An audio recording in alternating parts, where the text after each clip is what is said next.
So that was a long-winded introduction. Dirk, did you want to add anything? I apologize for kind of stealing a lot of that time there. No, thanks, Brian. You covered it, particularly mentioning our medical technical focus area. Thanks. Yeah, perfect, no problem. Okay, so with the balance of our time, I'd like to ask Lindsay, or introduce Lindsay. And Lindsay, I'll ask if you can maybe give an overview of yourself and of course, JTAPIC as you're getting into this presentation. Okie dokie. All right. Okay. So thank you, everyone, for joining the webinar this afternoon. Thank you, Brian and Dirk, for having me. We're excited to talk about the program today. I am one of the program analysts at the Joint Trauma Analysis and Prevention of Injury and Combat Program. We're just going to go with JTAPIC for the rest of the time here. And just a note about me, so you can sort of understand the perspective behind this presentation. It really, my two areas of interest do coincide very nicely with the joint presentation, with survivability and the biomechanics of that, which is my undergraduate focus, and I'm a clinical nurse specialist by profession, so I am come from an understanding of the effect of severe injuries on service members. I worked in orthopedic trauma unit at both Walter Reed Army Medical Center and Walter Reed National Military Medical Center doing dismounted combat trauma. And, you know, after some years seeing how well we were able to care for the population post-injury, I really began getting interested in let's prevent this all together. So that's how I found my way to JTAPIC, and many of the JTAPIC's subject matter experts that we work with every day have some sort of similar experience, whether they were, you know, a combat medic or whether they were, you know, serving in a support role. You know, they have those experiences, such as mine, that have kind of shaped the how and why of JTAPIC.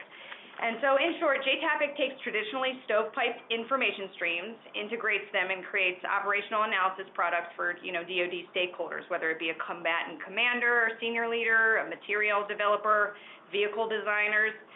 We provide them with information so that they can bolster their survivability and improved outcomes for deployed warfighters and the support elements. To understand a combat event completely, you need to understand that it is unique. Each one is different, and it's a multifactorial occurrence. And JTAPIC will strive to present a holistic interpretation of what went well and what could be improved, and then we provide this information. And we hold it also for aggregating studies over time to identify trends to inform both .mil PF and material solutions. So that's sort of my little introduction, and I see that you moved on to the next slide, so that's good. So prevention is our mission. Our actual mission is to facilitate collection, integration, and analysis of injury outcomes, material performances, and operational intelligence data to improve the understanding of vulnerabilities. Okay. JTAPIC was established in 2006 as a result of the NDAA. The Secretary of Defense designated it down to the Army Medical Research and Materiel Command, which is now the Medical Research and Development Command, to support the executive agent.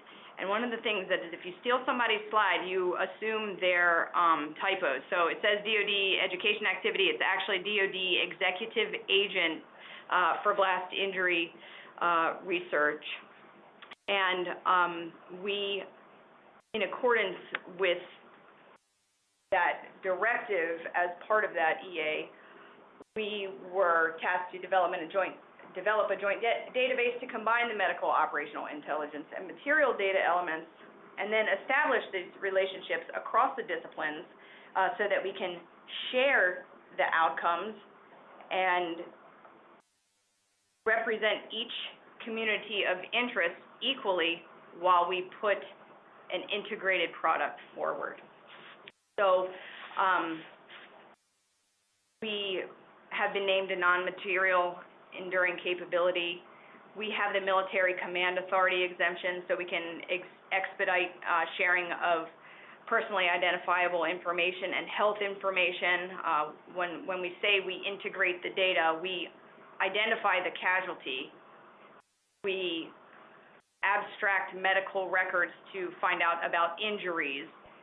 We link that up with the operational context of what they were doing per the reporting, and then we look at the threats and the enemy tactics, techniques, and procedures, right? So that requires identified information, and we do have an exemption so that we can use it a little bit differently than most folks do. We also know that the traumatic brain injury is the signature event or signature, injury of the past two major contingencies, and JTAPIC is charged with the collection of and tracking of potentially concussive events. That not only means concussions, but if a service member is within 50 meters of a blast, if they were in a vehicle that was affected by a blast, they had a rollover, they got a bonk on the head, we collect all of that information to make sure that they're getting the appropriate treatment. And then also on the back end, we work with the Veterans Benefits Administration to help assign disability claims. A lot of times, the JTAPIC information collection wheel is the only place that somebody will have a record of having been exposed to many, and most of the time multiple blasts. So we can kind of help them out on the back end. I mean, the ethos of the warrior is that they just keep on keeping on, and they don't report that stuff because they don't want to be taken out of the fight either. So, we kind of help them on the back end. And then finally, we had a charter signed in 2013, and it just describes our responsibilities with regards to mitigating blast injuries. Moving on to the next slide is our partnership. We are a virtual matrix organization, and we are governed by the Program Management Office. That's where I work. And we are now under the Futures Command. And so we've had to undergo some changes, as everybody has, as the Futures Command was stood up. Our partners, so the Program Management Office really handles all the planning, programming, budgeting, and execution activities. We handle all the RFI requests, product development, and release, and the information systems that we use to do this. We have partners across all services. Typically, they are the three disciplines I keep mentioning: medical, material, ops, and intelligence. But if we need another partner to help an entity answer a question, we will certainly go out and get that. I will also add that I think we have added another partner from the information technology realm, and I'll get into that here shortly. Our medical partners, you can see, the Armed Forces Medical Examiner System. They provide us with all of their killed in action injury data, so cause of death, mechanism of death. We receive ballistic evidence removed at autopsy, and we do analysis on that and hold that in a chain of custody type situation. The Joint Trauma System, they provide us with wounded and action injury data and medical coding, typically from the Role 3 military treatment facilities. So if somebody has, and that's where you see your, that's the DoD trauma registry. They have many ways that they are looking at trauma care delivery. We work very closely with them. The Naval Health Research Center also provides us with wounded and action data and coding, typically from Role 1, so your battalion aid station, your Role 2, and the Role 2 capabilities certainly depend on, what the posture looks like at the time and where the location of the Role 2 is. So we get that information from them. Also, another medical partner is USAREL, the United States Army Air Medical Laboratory. They do all of our accident-related incident analysis. So, accidents occur in theater even though they're not driven by a hostile action by an enemy. So we do look at those. We also work with, through USAREL, we work with the Joint Aircraft Survivability Program and the Joint Combat Assessment Teams, and they do the aviation-related incidents.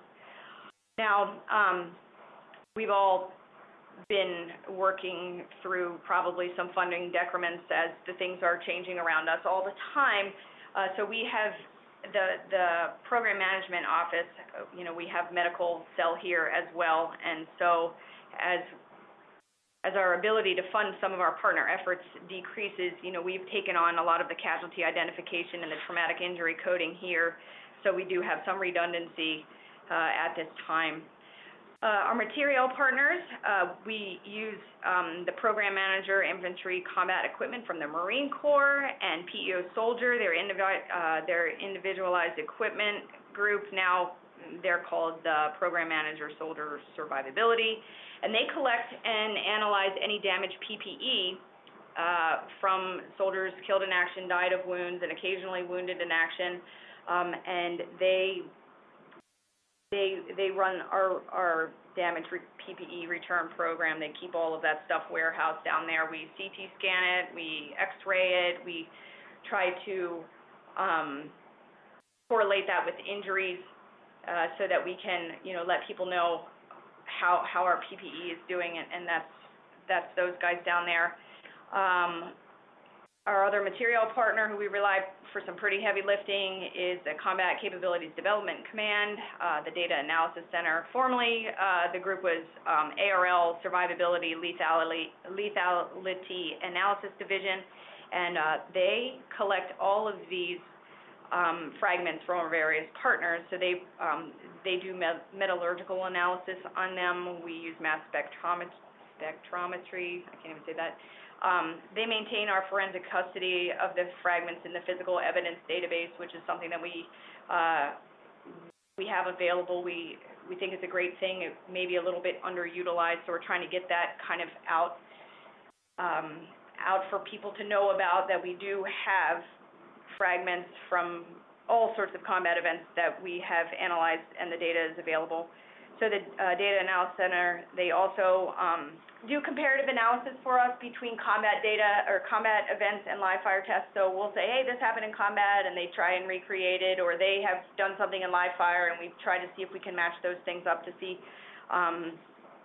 if the modeling and simulation is working well. So we do ask a lot of them. And lastly, our Ops and Intel partner, we use the Marine Corps Intelligence Agency and Operational Analysis Directorate down at headquarters USMC in Quantico, and they provide a lot of force laydown information and operations analysis, subject matter expertise. For the day-to-day work on collecting the information, the operational and intelligence data on all of the attacks against the U.S. warfighters, we have a combat incident analysis team that is down at Fort Benning. They have a lot of EOD, special operations experience, and they're doing a lot of the products that we're putting out in a fast turnaround. So we do require a lot of heavy lifting from our partners. And then lastly, the National Ground Intelligence Agency, we rely on them for threat identification, attack scene investigation, battlefield vehicle forensics. They do all of our foreign weapons analysis. They do evidence analysis in conjunction with the medical and material partners, and they currently house our JTAPIC database.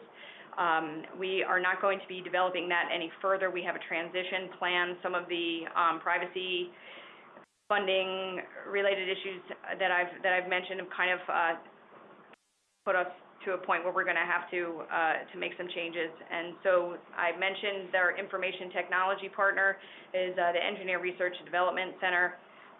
Their information technology lab, they're helping us with our new information system to manage all of these data streams. So we have all of these partners looking at all of these things.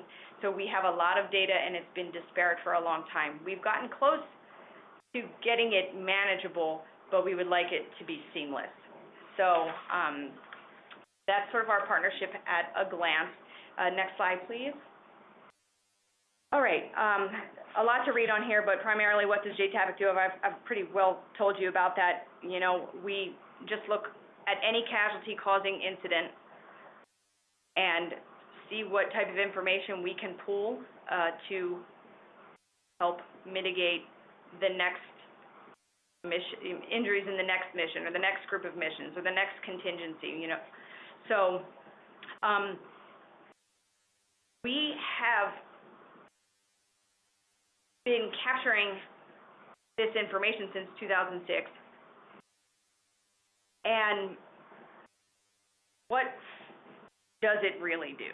And I'll get into some examples, but we provide context for future requirements. We have been doing a lot of direct action group engagement. So those people who are getting outside of the wire and doing the work and having things happen to them, we have been interacting with pre-deployment training, post-deployment debrief, after-action reviews. We have been developing our SOCOM partnership primarily out of need because they're the folks who are going out there doing the direct action. We identify trends. We do a lot of validation of test parameters for live fire testing. So we say, oh, hey, here's what we're seeing in terms of injuries. Well, actually, I got a sandwich. Oh, I'm sorry. Okay. So we provide them with instrumentation recommendations. We try to work with our international community to make sure that the allied partners that we go out with, they have similar standards for body armor or similar standards for collection and analysis of evidence, so that when we meet on a world stage, we're talking about the same thing, and we've done similar, so that they're relatable to make the aggregate information stronger. And then we use these records over and over again. We change the queries for different problems so we can help many different communities look at a problem from their perspective, integrate, let's say if it's the medical perspective, we say, hey, well, the material that these folks were wearing did have, a large portion of, they had a large, relationship with how the injury went down. So it's really just, I feel like I'm saying the same thing over and over again, but we look at information from a multidisciplinary perspective and answer the questions that are asked of us. So the next slide, slide 5, where does JTAPIC information go? Okay, so this is just a quick snapshot. You can read it of some of our fiscal year 19 activities. We do a lot of cross-functional team support, the ground combat systems. They asked us to look at every hostile event against a ground system and organize it an analysis product by threat so that they could prioritize their data collection and their threat algorithms for the unmanned aerial systems that they're using. They're saying, okay, well, we're going to have this system out here, and what did their payload need? What does that payload need to be able to counter any of the threats that we're seeing? So we provide that information. Future vertical lift. We're doing actually a 4-part series. We've done the Black Hawk and the Apache. We're moving on to the Chinook and the Kiowa Warrior, looking at all of the casualty-causing incidents or shoot-downs to provide to the future vertical lift CFT to help them in their acquisition cycle of risk reduction and technology maturation. For the most part, the saying goes, if it's flying, it's okay, but if it goes down, there's something bad that's going to happen. So we're trying to take some of the risk out of that. We find ourselves in the requirements development phase more often now.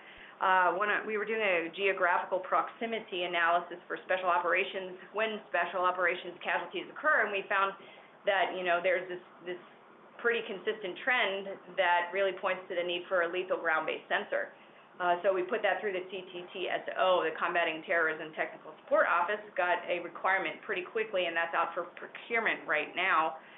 I mentioned the current operations incident report. Every casualty-causing incident gets a full look from the moment that the contact with the enemy started until everybody was exfilled. We look at everything. We look at medevac times. We look at point of injury care. We look at data that says where people were standing. We look at the Facebook of the enemy who tells us, what the plan was that day. I mean, we will find any type of information to try and put the picture together. And we send that out every time We just did obviously there was a big event that happened in January with some missile strikes. We have looked at that pretty comprehensively from a medical perspective, some operational, it was an attack on a fixed installation, right? So it's a little bit different than what we usually do, but I do have, we have been providing the TBI analysis. It seems to be pretty fluid. People are coming in even weeks later, having some issues. So we keep updating that product and send it out. I mentioned the Special Operations Partnership, pre-post deployment engagements. We do reflections, share lessons learned. If somebody's going in or coming out of a geographical area, we'll pull everything that we have and send that out there so that somebody, for example, if there's a lot of thoracic injuries in an area, the medics can be ready to be plussed up on all of that stuff. It takes some of the unknown out of it when we can provide them with that information. And then again, I mentioned the technical cooperation program about standardizing personnel protection measures for our allied nations. Next slide is going to be slide number 6. Not only do we try to save lives when we can, saving money and time is also something that we like to do when we can. A couple examples here. The Joint Light Tactical Vehicle, they were post-milestone B. They had some money. They wanted to do one of two things. They wanted to either put electronic stability control or an engine compartment fire suppression system. We were able to provide them with some data that says, hey, the JLTV has a lot of qualities of the Humvee, a lot of qualities of the MRAP class, and, there's a high probability of rollover. So, here's the information that we have, and they decided to, before full rate production, they put that ESC system in there and saving tons of money on a proposed retrofit by kind of getting it in there right before the full rate production occurred. We work a lot with the body armor. You've heard me say that a number of times throughout this. One of the things that we see is musculoskeletal injuries. They're kind of not very glorious, but they occur at a rate twice that of any combat, hostile fire type injuries.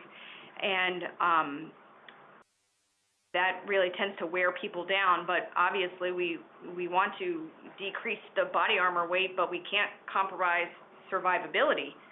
So we took all of our damaged PPE, we looked at the injuries behind it, we did some analysis, and we were able to say, hey, we probably can give a little bit on the weight without compromising the survivability. And so the permanent backface deformation requirement is being changed. We sometimes provide the operational context to clarify a single perspective. For example, clinically, a group was presenting with something that inferred that maybe the material wasn't performing well. There were some inhalation injuries that it looked like it might be the MRAP fire suppression system.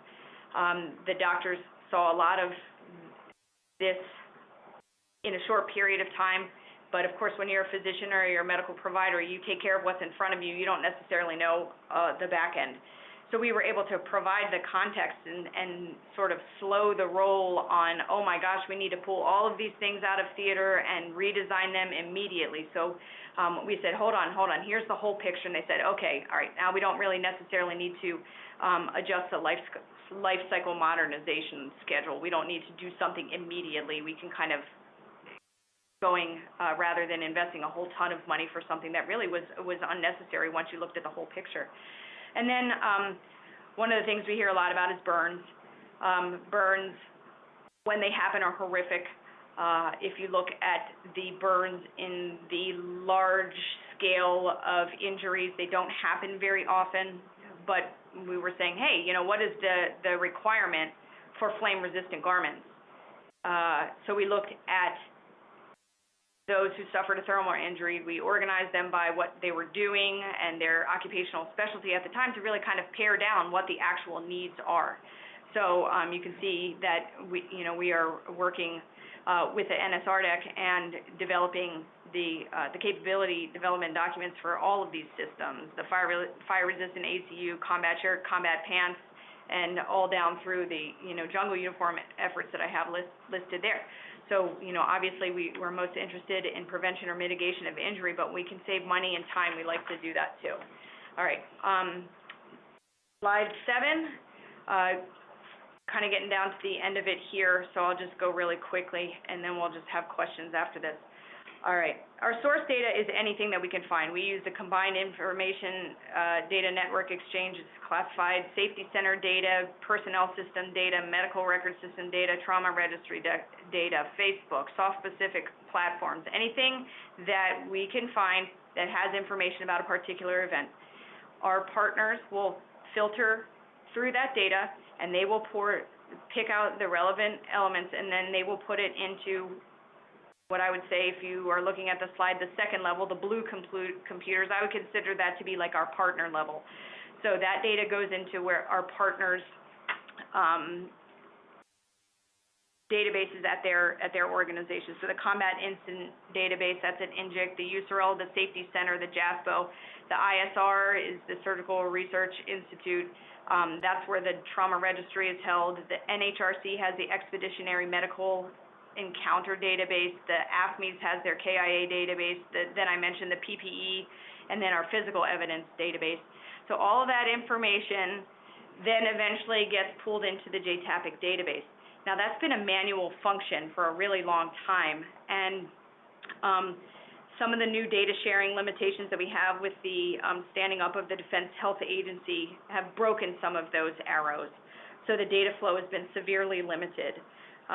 One of the benefits of being around and doing this longer than the organization to, now regulate what we are doing, we had to kind of reevaluate, get some data sharing agreements, memorandums of understanding. So the good news is we can do what we still have to do, we just need to modify it. And again, I mentioned the funding.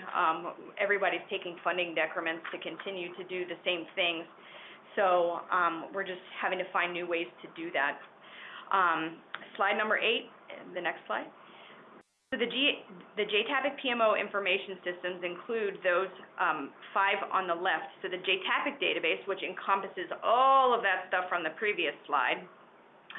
The JTAPIC analysis and collaboration system, that is where you'll find our product library, our RFI analysis request system, where anybody in the DoD can ask us a question and we put it through to our partnership, and we try to do some minimal metrics on that for performance improvement. And then we have our concussive exposure reporting system, which, as I mentioned, we report the concussions for tracking. Then our physical evidence database, mentioned that we do all of that work on whatever we can collect. And then the Combat Incident Analysis team down at Fort Benning, they are currently holding the majority of our integrated data from 2017 to 19 as we spin up our new information system that ERDIC is helping us with, and that's the JINX system. So I mentioned the funding. For those on the left there are in different locations under different lines of effort, and it costs way more than it needs to. So we're streamlining it all into the JINX system, which will incorporate all of these things, hopefully. We're on to the next slide now, just to talk about JINX briefly. It's going to be hosted on both non-classified, the NIPR, and secure protocol router, the SIPR networks. Most of the medical stuff that we do is, based on, PHI and PII, which is special information but classified as FOUO. But when you add that to all of the threat and vulnerabilities, obviously that becomes a classified piece of information. But we need to operate in both NIPR and SIPR, so we will have a cross-domain function so we can go back and forth as required. We are using the DoD PKI infrastructure certificate for access control. So anyone with a DoD CAC with that PKI certificate can come into the new system. We're working. We know that there are other federal agencies, non-DoD, who may have use for things like ballistics or, geological mapping, et cetera, et cetera.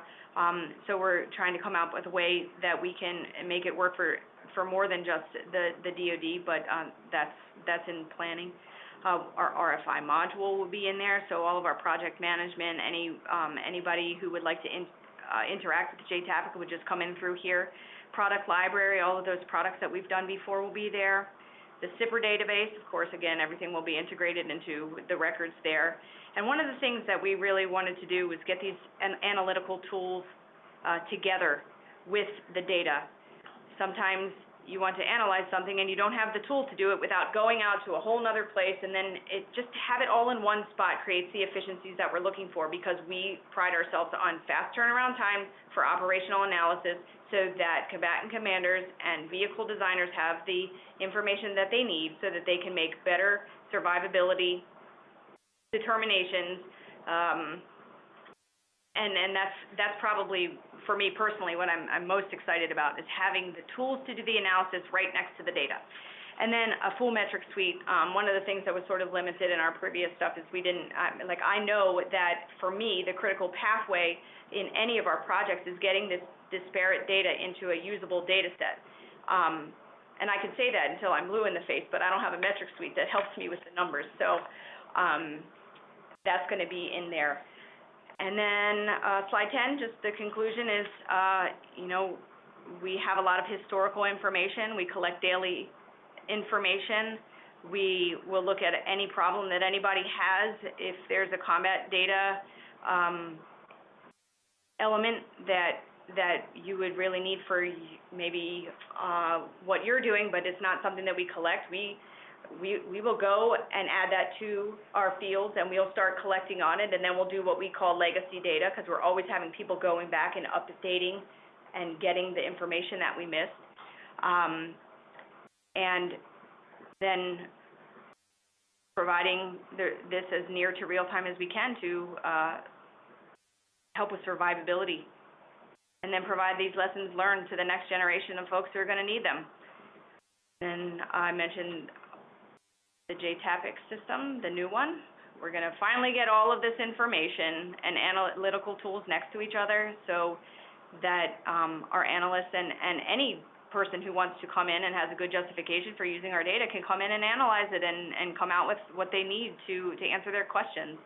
We want to employ the highest standards of data protection and, again, create efficiencies for our users. So that, JTAPIC has been around for a long time. We do a lot of strange stuff, I suppose. It's kind of hard to talk about it in just a half hour. But my contact information is on the last slide. We'd be happy to discuss any questions one might have. Thank you very much for your time, and pending questions, I'm through. Great. Thanks, Lindsay. And again, just want to emphasize, if anyone does have any questions, there's that chat feature box. You can just type them in there. I don't know how many folks are dialed in to ask them audibly. You're certainly welcome to do that as well. But if you type them in, then we'll just speak them over to Lindsay, and she can kind of answer them as best she can. I'll ask a first question, Lindsay. How much is JTAPIC doing proactively for analysis? You mentioned a lot of kind of capabilities so you can kind of be quickly reactive, but what are you guys doing to put information out there proactively? We push a lot of products. We have really been geared to look at what has happened, not necessarily what might happen. That would be more of the core mission of some of our partners. We have to be pretty careful. Well, we've had to make sure that we are not stomping on their core mission. So if you're asking me, like, for example, if it's intelligence, like what are the foreign weapon systems out there, like I wouldn't answer that question. Right. That would go directly to a partner. When we see something that's maybe across of the disciplines, that's sort of when it comes to us. I wish we did more proactive. Gotcha. Okay, that's fair enough. Thanks.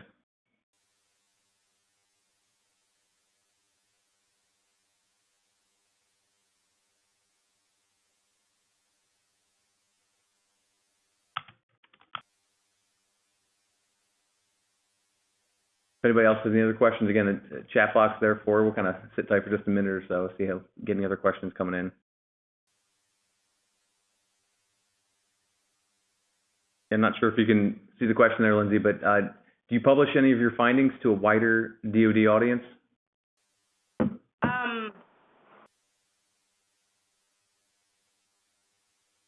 Like the DTIC?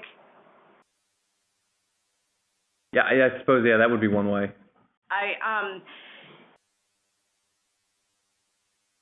We should.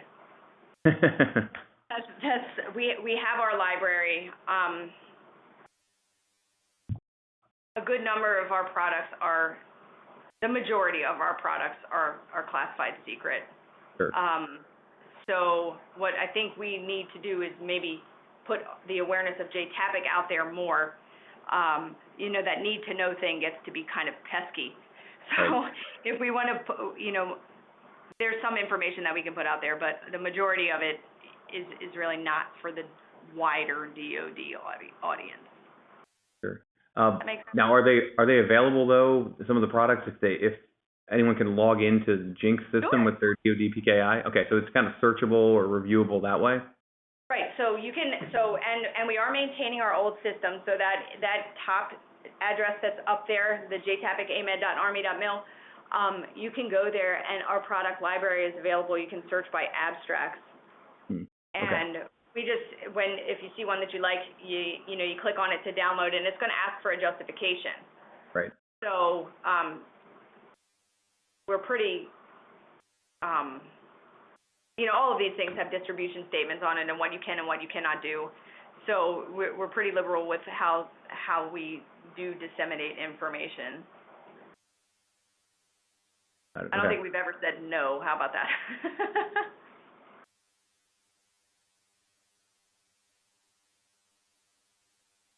Another question that came in here. Do your analyses result in changes to operational plans? Yes, we have had a lot of reports, particularly now since we're having a much more frequent contact with the mission planners for, let's say, the Ranger Regiment or whatever. We'll see that they're like, oh, hey, and I'm talking about like mission operational plans. I'm not sure if that is the actual intent of the question, but alterations in tactics, techniques, and procedures for the next mission out, absolutely.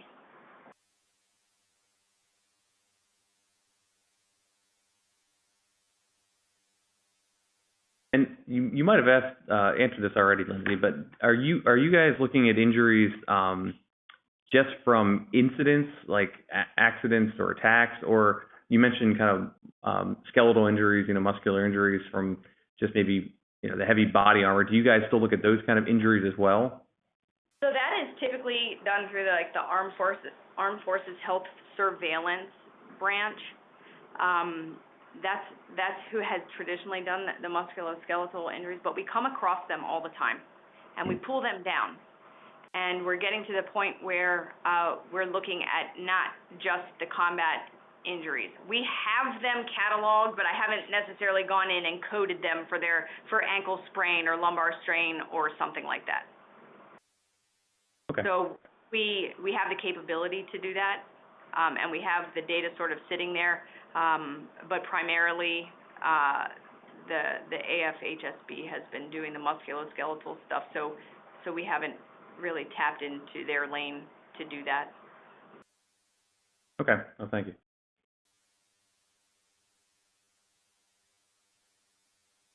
Any other questions from anyone on the line? Hey, Brian, this is Dirk. I was wondering if I can get a question in over the phone line. Please.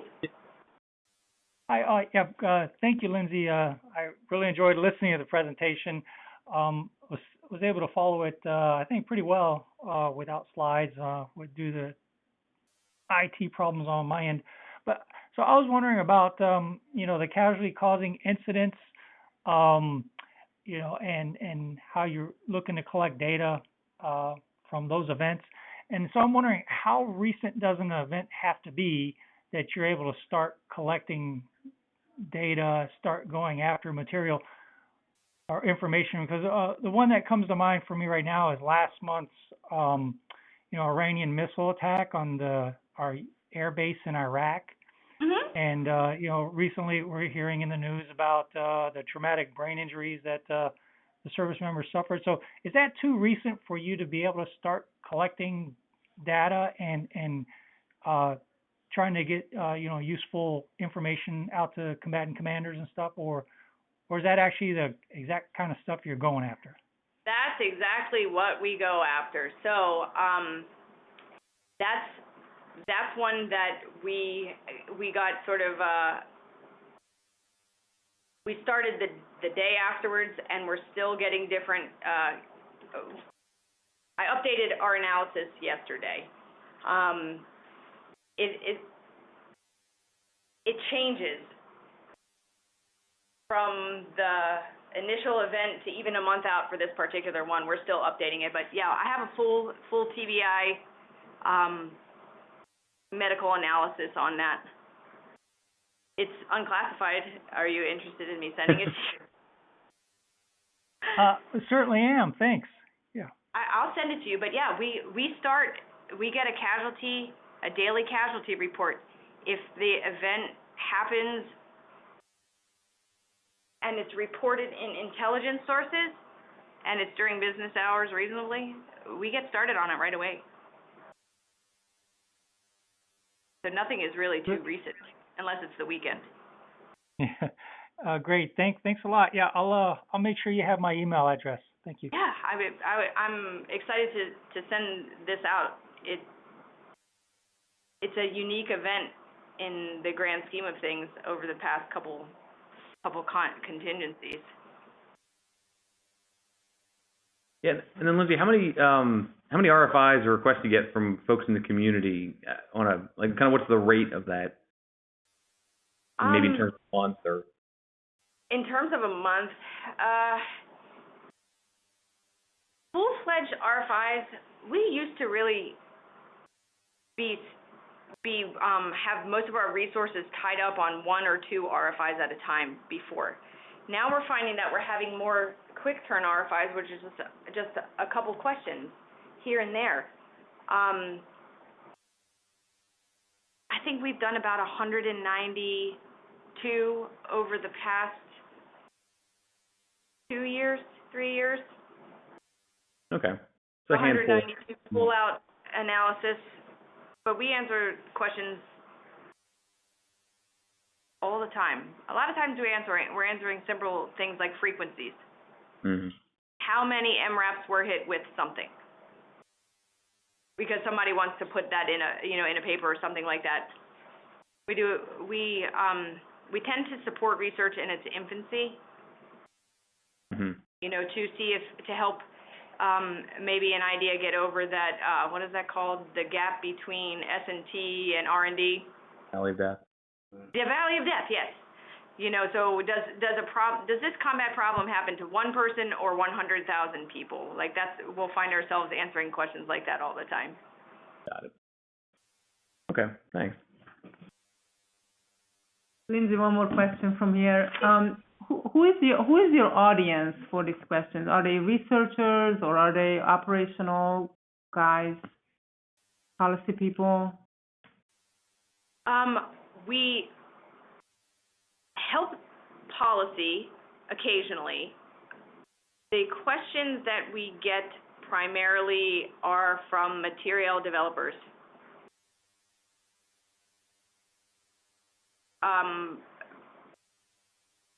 How many, an example would be, we're going to go to a different iteration of helmet. We may lose a centimeter on the bottom of the helmet. How many GSWs to the head around the ear or neck you know, how Right. many of these things would we potentially, you know, sustain if we don't have that area covered? Same thing with the body, you know, the plates, the side plates, the back plates. Mhm.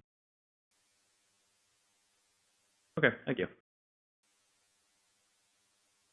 All right, well, we're bumping up against the end of our time. I think we've asked a lot of good questions to you. And Lindsay, thanks for fielding them all and walking us through everything. And again, if anyone does have any questions, Lindsay certainly has her email and contact information there. The JTAPIC link is there. And again, I mentioned HDIAC and DSIAC as resources that you can reach out to help answer any questions as well. So, Lindsay, appreciate your time and look forward to any future conversations we might have. All right, sounds good. Thank you, everyone, and please reach out. I look forward to meeting new folks and having a new arena to explore. Very good. Thank you. All right, take care.